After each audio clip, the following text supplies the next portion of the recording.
మళ్ళీ వస్తాను బాజీ గారి మీ దగ్గరికి. దిలీప్ ఆచార్య గారు, రెండు విషయాలు. ఇప్పుడు మామూలుగా మనకి అకౌంట్ ఫోన్కి లింక్ చేసుకోకపోతే, ఇప్పుడు మీరు ఏదో 25 కోట్ల అకౌంట్లు పేదలకి కల్పించామంటున్నారు, ఇదంతా సంతోషం. జన్ధన్ అకౌంట్లో మరొకటి.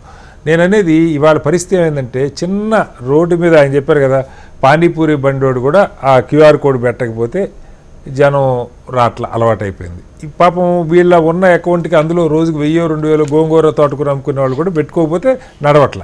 పెట్టుకున్న తర్వాత ఫోన్కి లింక్ చేస్తే, ఇప్పుడు ఆన్లైన్ సైబర్ క్రైమ్ అంతా ఫోన్కి అకౌంట్ లింక్ అయితేనే కదా జరిగేది. అవి ఒకటి జరుగుతూ ఉన్నాయి భారీగా. దానిలో నిన్నటి వరకు 1,00,000 లిమిట్ ఉండింది, ఇప్పుడు దాదాపుగా చాలా ట్రాన్సాక్షన్స్కి, అంటే ఇవన్నీ సైబర్ క్రైమ్ వాడు బిజినెస్ లెక్కలో చూపిస్తాడు. 5 లక్షల నుంచి 10 లక్షల దాకా కూడా అకౌంట్లోంచి కొట్టేసే అవకాశం ఒకటి ఉంది. రెండవది సార్, మీరు కూడా బాగా స్టడీ చేస్తూ ఉంటారు సమాజాన్ని, ఎడ్యుకేషన్కి సంబంధించి నేను అడుగుతా ఉన్నా సూటిగా. ఎన్ఆర్ఐ సీట్లకేమో డాలర్స్లో వాళ్ళు పే చేయాలి. ఎన్ఆర్ఐ సీట్లు కాక ఇంకా వేరే ఏ సీట్లకు కూడా, మెడిసిన్ కూడా ఆఖరికి నాకు తెలిసి 5 లక్షలు పైన ఫీజు ఉన్న పరిస్థితి లేదు. మరి ఎందుకు ఇంత లిమిట్ పెట్టారు? ఒకటి. రెండు, హాస్పిటల్కి మేజర్ సర్జరీలు ఉన్నప్పుడు కట్టే, అక్కడ కనీసం ఇప్పటిదాకా పేషెంట్కి వెసులుబాటు ఉంది. అయ్యా ఒక్కసారి క్యాష్ లేదు, నాకు 1 lakh అంటే లిమిట్ లేదు, రేపు కడతా, ఇవాళ 1 lakh అని. ఇప్పుడు రేపు పొద్దున్న నీకు లిమిట్ 10 లక్షల దాకా ఉంది, సచ్చినట్టు కట్టు అంటారు. రేపు పొద్దున వాళ్ళు పేక పట్టుకుంటారు. మీకు తెలియంది కాదు దిలీప్ గారు, హాస్పిటల్లోనూ స్కూళ్ళల్లో, ముఖ్యంగా హాస్పిటల్ అయితే ప్రైవేట్ హాస్పిటల్లో ఈ 1,00,000 ఉంది, వాళ్ళు కట్టే 1,00,000 లోపు ఇంకొక రోజు వాడికి వెసులుబాటు ఉంటుంది. ఇప్పుడు ఆ వెసులుబాటు కూడా లేకుండా మీరు చేశారు, ఏం చెప్తారు? నమస్కారం అండి అందరికీ. ఇప్పుడు ఈరోజు డిజిటల్ ఇండియా అనే కార్యక్రమాన్ని ముందుగా పార్లమెంట్లో మనం చట్టం తీసుకొచ్చి అది చేసినప్పుడు, పార్లమెంట్లో అప్పటి ఫైనాన్స్ మినిస్టర్, ఒకసారి అంతకంటే ముందు ప్రభుత్వంలో ఫైనాన్స్ మినిస్టర్గా చేసిన చిదంబరం గారు మాట్లాడినమాట, ఈ భారతదేశంలో నిరక్షరాస్యత ఉంది, డిజిటల్ పేమెంట్ ఏ విధంగా సక్సెస్ అవుతుంది, మీరు ఇదంతా చాలా గందరగోళపరుస్తూ ఉన్నారు ప్రజల్ని, ఇది ఎట్టి పరిస్థితుల్లో భారతదేశంలో సక్సెస్ కాదని చెప్పిండు. కానీ ఇప్పుడు ప్రస్తుత పరిస్థితుల్లో భారతదేశంలో జరుగుతున్న డిజిటల్ ట్రాన్సాక్షన్ యూపీఐ పేమెంట్స్ని తీసుకుంటే, లెక్కలు చూసుకుంటే, ప్రపంచవ్యాప్తంగా లెక్కలు చూసుకుంటే, ప్రపంచవ్యాప్తంగా జరిగే డిజిటల్ ట్రాన్సాక్షన్స్లో 48% కేవలం భారతదేశంలో జరుగుతూ ఉంది. అమెరికా ప్లస్ చైనా, 2 దేశాల్లో కలిపి జరగనంత ట్రాన్సాక్షన్ ఒక్క భారతదేశంలో. ఎందుకంటే వాళ్ళు డబ్బులు ఆపేసి జనాన్ని మీరు నెట్టారు సమస్య. ఒక 4 రోజులు జనం దగ్గర డబ్బులు లేక నానా చావు చచ్చి ఆటోమేటిక్ వీటికి మారడానికి అట్లా జరగలేదు. అదే శ్రీనివాస్ గారు, మీకు తెలిసినంత వరకు మీ బాల్యంలో మీ అమ్మగారికి బ్యాంక్ అకౌంట్ ఉన్నదా? మీకు స్కూల్కి పోతా ఉంటే డబ్బులు ఎక్కడి నుంచి తీసిస్తుండే మీ అమ్మ? పప్పు డబ్బాలకు వెళ్ళి, పోపు డబ్బాలకు వెళ్ళి దాపెట్టిన దగ్గర నొక్కచో, లేకుంటే మా నాన్న అయితే బియ్యం కుండలలో, లేదనుకుంటే ఇంకేమైనా పెట్టెలల్లా, రాగి పెట్టెలలో, రేకు డబ్బాలలో ఉండే దాపెట్టుకుంటూ ఉంటారు. 55 కోట్ల మందికి జన్ధన్ ద్వారా అకౌంట్లను కల్పించిన ఘనత నరేంద్ర మోడీ గారి ప్రభుత్వాన్ని, ఎన్డీఏ ప్రభుత్వాన్ని. కనుకనే ఈరోజు డిజిటల్ ట్రాన్సాక్షన్కి ఇంత ఆదరణ దక్కింది. ఎవరైతే ఎద్దేవా చేసుకుంటూ మాట్లాడినారో ఈరోజు ముక్కున వేలేసుకుంటున్నాడు అదే చిదంబరం గారు, అదే కాంగ్రెస్ పార్టీ. ఈరోజు 48% అని అంటే మామూలు విషయం కాదు, ఇది ఒక విప్లవాత్మకమైన మార్పుగానే భావిస్తా ఉన్నాము. మీరు ఎన్ని రకాలుగా సైబర్ క్రైమ్ కూడా మీరు చెప్పాలి, సైబర్ క్రైమ్ ఏ స్థాయిలో ఉందో దేశంలో. సార్ నేనేమంటున్నానంటే, ఏ అంశమైనా కొన్ని ప్లస్లు ఉంటాయి, కొన్ని మైనస్లు ఉంటాయి. మనం రంధ్రాన్వేషణ చేసుకుంటూ పోతే ఏ దాన్ని కూడా మనం అమలు చేయలేము. దాన్ని కొత్త వాటిని తీసుకురాగలేము. మీరు ఇప్పుడు జరుగుతున్న ట్రాన్సాక్షన్స్ లో ఎంత మేరకు ఇబ్బందికరమైన పరిస్థితులు ఉన్నాయి. ఇంత ఇబ్బందికరమైన పరిస్థితులు ఉంటే ఇన్ని వేల కోట్ల రూపాయలు కాదండి. కాంగ్రెస్ ప్రభుత్వంలో పార్లమెంటు వేదికగా అప్పటి ప్రధానమంత్రి రాజీవ్ గాంధీ గారు చెప్పిన అంశం మీరు గుర్తుండే ఉంటుంది. కేంద్రం నుంచి, ఢిల్లీ నుంచి మేము 100 రూపాయలు పంపిస్తే కేవలం ఆ లబ్ధిదారునికి చేరే వరకు 15 రూపాయలే వస్తా ఉన్నాయి. అంటే 15% వస్తున్నాయి, 85% మధ్య దళారులు వీళ్ళు వాళ్ళు దోచుకుంటున్నారని. ఇప్పుడు కేవలం నరేంద్ర మోడీ గారు ఒక 2,000 రూపాయలు రైతుల ఖాతాల్లో రైతు సమ్మాన్ నిధి అని చెప్పి వేస్తే, ఢిల్లీలో ఆ రోజు వేస్తే ఆ రోజే ట్రాన్సాక్షన్ వీళ్ళ దగ్గర వీళ్ళ అకౌంట్ లో వస్తున్నాయి. ఎట్లా వస్తా ఉన్నాయి? ఏడాది దీంట్లో ఇబ్బందికరమైన పరిస్థితులు ఉన్నాయి.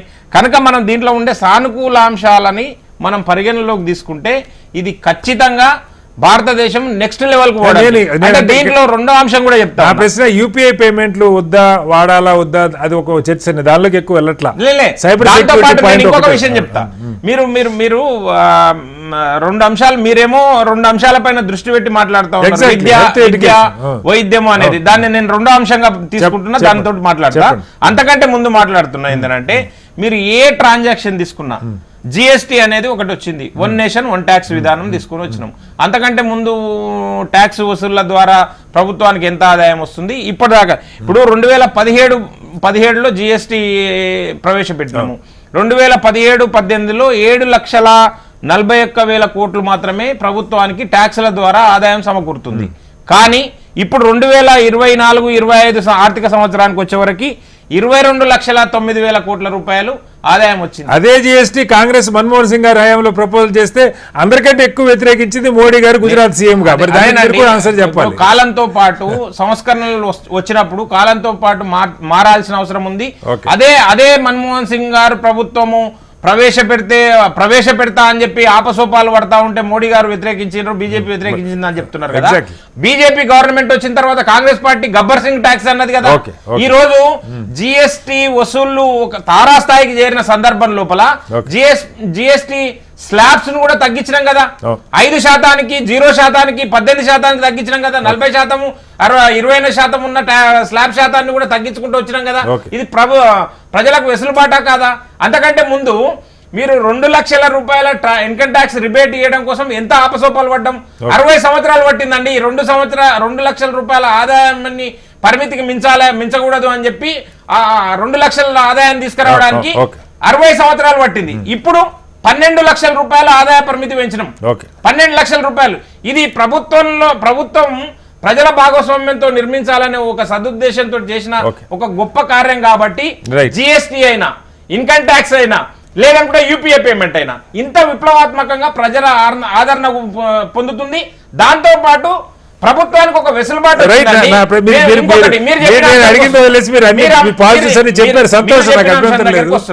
విద్యా వైద్యము ఖరీదైందని చెప్పి ఈ రోజు వైద్యము ప్రపంచంలో లేని పెద్ద కార్యక్రమం ఆయుష్మాన్ భారత్ కార్యక్రమం. ఆయుష్మాన్ భారత్ లో 50 కోట్ల మందిని మేము ఆ కార్యక్రమంలో జోడీకరించాము. కానీ ఈ రోజు తెలంగాణలో ఆ స్కీమ్ లో చేరలేదు కాబట్టి ఆయుష్మాన్ భారత్ కార్యక్రమం ఇక్కడ జరుగుతలేదు. కానీ డిజిటల్ పేమెంట్ ద్వారా మీరు ఏదైతే విద్యనో లేకుంటే వైద్యం ద్వారానో మీరు ఏవైతే ట్రాన్సాక్షన్ చేసినరో దానికి లెక్క పత్రం అనేది ఖచ్చితంగా ఉండాలి. దానికి ట్యాక్స్ అనేది ఒకటి ఉంటుంది, జిఎస్టీ అనేది ఒకటి ఉంటుంది. మీరు ఎట్టి పరిస్థితుల్లో ఎట్లా తీసుకుంటారు? మీరు ప్రభుత్వానికి ఒక లెక్క చెప్పి మీరు వినియోగదారుని దగ్గర ఇంకో లెక్క తీసుకుంటే ఎట్లా జరుగుతుంది చెప్పండి? అది ఎలా జరుగుతుంది సార్?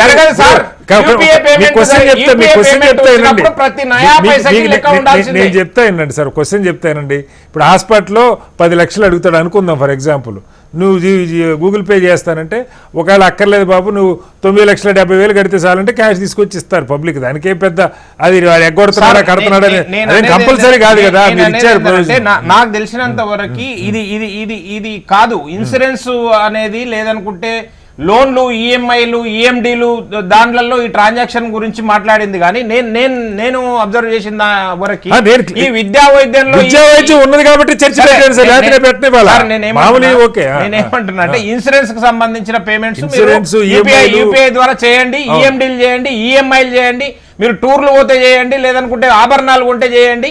దాంట్లో వెసులుబాటు పరిమితి పెంచిన మాట వాస్తవము. అయితే విద్యా వైద్యం అనేది నేను అబ్జర్వ్ చేసినంత వరకు లేదు సార్. కావాలంటే ఇప్పుడే ఫార్వర్డ్ చేస్తే మేబీ నేను ఖచ్చితంగా దాని మీద స్టికాన్ అయి ఉండలేను. కాకపోతే దీనికి కూడా ఒకవేళ ఒక విద్యా సంస్థ 5 లక్షల రూపాయలు ఒక విద్యార్థికి సంబంధించిన తల్లిదండ్రుల దగ్గర వసూలు చేస్తే వాడు ఖచ్చితంగా లెక్క చెప్పాల్సిన అవసరం ఉంటుంది. ఎట్టి పరిస్థితుల్లో దాన్ని పర్మిట్ చేసే అవకాశం లేదు. అంటే అంత లిమిట్ అర్థం కావట్లేదు సార్. అంటే ఒప్పుకుంటుంది ప్రభుత్వం ఒప్పుకునే ఎందుకు పెడతారు సార్? నేనేమన్నా అంటున్నాడు 5 లక్షల రూపాయలు వసూలు చేసుకునే విద్యా సంస్థ హైదరాబాద్ 5 లక్షలు 5 కాదు 10 ఒక ట్రాన్సాక్షన్ 5 హైదరాబాద్ లో అయితే లేదు సార్. నాకు తెలిసినంత హైదరాబాద్ లో లేనిది ఇంకొక మెట్రో సిటీలో ఉందా లేదనుకుంటే ఇంకో గ్రామీణ ప్రాంతాల్లో ఉందా అంటే నమ్మశక్యం కాని అంశము. సరే దాని గురించి తర్వాత మీరు డిజిటల్ పేమెంట్ హాస్పిటల్ కూడా నేను మిమ్మల్ని క్వశ్చన్ అడిగా సార్. ఇప్పుడు ఓ మధ్యతరగతి ఏదో ఇప్పుడు గవర్నమెంట్ హాస్పిటల్లో సరైన వైద్యం అందట్లేదు, ప్రైవేట్ హాస్పిటల్ పోతాం. ఎట్లాగో ఐసీయూలో ఉంటే రోజుకి ₹1,00,000 కనీసం ₹1,00,000 అవుతుంది పబ్లిక్కి. ఇప్పుడు 2 లక్షలు వేస్తాడు, లేదు అర్జెంట్గా 5 లక్షలు డిపాజిట్ కట్టి అంటాడు అనుకో, అయ్యా నా దగ్గర లేవు, ఇందులో 1,00,000 పోతుందని చెప్పుకునే సౌకర్యం ఇప్పుడు అది లేకుండా చేశారు. దుర్మార్గంగా వ్యవహరిస్తున్న కార్పొరేట్ హాస్పిటల్ల గురించి మనం ఎంత తక్కువ మాట్లాడుకుంటే అంత బెటర్. ఎందుకు అని అంటే వారి ఆలోచననే వ్యాపారం, మీరు వాళ్ళకి ఇంకా బాగా బెనిఫిట్ జరిగే అవకాశమే లేదు సార్. మీరు సార్ భారతీయ జనతా పార్టీ అధికారంలో ఉన్నది పేదల సంక్షేమం గురించి ఆలోచన చేస్తుంది. వారు ఏదైతే అన్నారో కార్పొరేట్ ఇండియా అయిపోయిందని చెప్తా ఉన్నాడు కదా, కామన్ ఇండియా అయితా ఉంది. మీకు అర్థం కాని విషయం ఏంటంటే బాజీ గారు, కార్పొరేట్ ఇండియా కాదు కామన్ ఇండియా అయితా ఉంది. పాలకూర కట్ట అమ్ముకునే అవ్వ కూడా, ఆలు ఓనమాలు నేర్చుకునే అవ్వ కూడా ఈ రోజు డిజిటల్ పేమెంట్ ద్వారా పైసలు తీసుకుంటుంది, పైసలు ఇస్తా ఉంది. కనుక మీరు కామన్ ఇండియాగా చూడండి, దీన్ని ఒక గర్వకారణమైన అంశంగా చూడండి తప్ప దీంట్లో తోటకూరకి గోంగూరకి 10 లక్షల రోజుకి ఎక్కర్లేదు సార్, ₹50 ₹100 సరిపోద్ది. ఏమంటున్నా అంటే ప్రతి ఒక్క అంశము మీరు ఇప్పటి వరకు చూడండి సార్, మీరు ఏది ఆచరణ సాధ్యం కాదు అని అనుకున్న అంశాలన్నింటినీ జన్ధన్ ఖాతాలో బ్యాంక్ అకౌంట్లు తెరిచిన తర్వాత మీరు ఎవరండి బ్యాంక్ అకౌంట్లు ట్రాన్సాక్షన్ చేస్తారు అని చెప్పారు, జీరో అకౌంట్లు పెట్టి చేస్తే. ఈ రోజు దాదాపు 12 లక్షల కోట్ల రూపాయలు జనాలవి పొదుపు ఖాతాల్లో ఉన్నాయండి. అంటే వారు దాచుకున్నట్టే కదా అమౌంట్. మీరు అకౌంట్లే ఓపెన్ చేసే దుస్థితిలో ఉన్నారు, అసలు అకౌంట్లే ఓపెన్ చేయరు అని అనుకున్న స్థితి నుంచి 12 లక్షల కోట్ల రూపాయలు వారి అకౌంట్లలో దాచుకున్నారండి. ఈ రోజు ఇది ఒక విప్లవాత్మకమైన మార్పు కాదా? కనుక నేనేమంటున్నానంటే ప్రతి అంశము ఆచరణ సాధ్యం కాదని అనుకోకండి. అన్ని అంశాలు పరిగణలోకి తీసుకున్న తర్వాతనే ఈ ప్రభుత్వము ఒకరి కోసమో, ఒక వ్యక్తి కోసమో, ఒక కుటుంబం కోసమో పనిచేసే ప్రభుత్వం కాదు సార్. ప్రజల కోసము మనస వాచ కర్మన త్రికరణ శుద్ధిగా ఈ దేశం కోసము, ఈ దేశంలో ఉండే ప్రజల కోసం పనిచేస్తుంది. కాబట్టి ఒక్కసారి కాదు 3 సార్లు గెలిపిస్తా ఉన్నారు ఈ ప్రభుత్వాన్ని.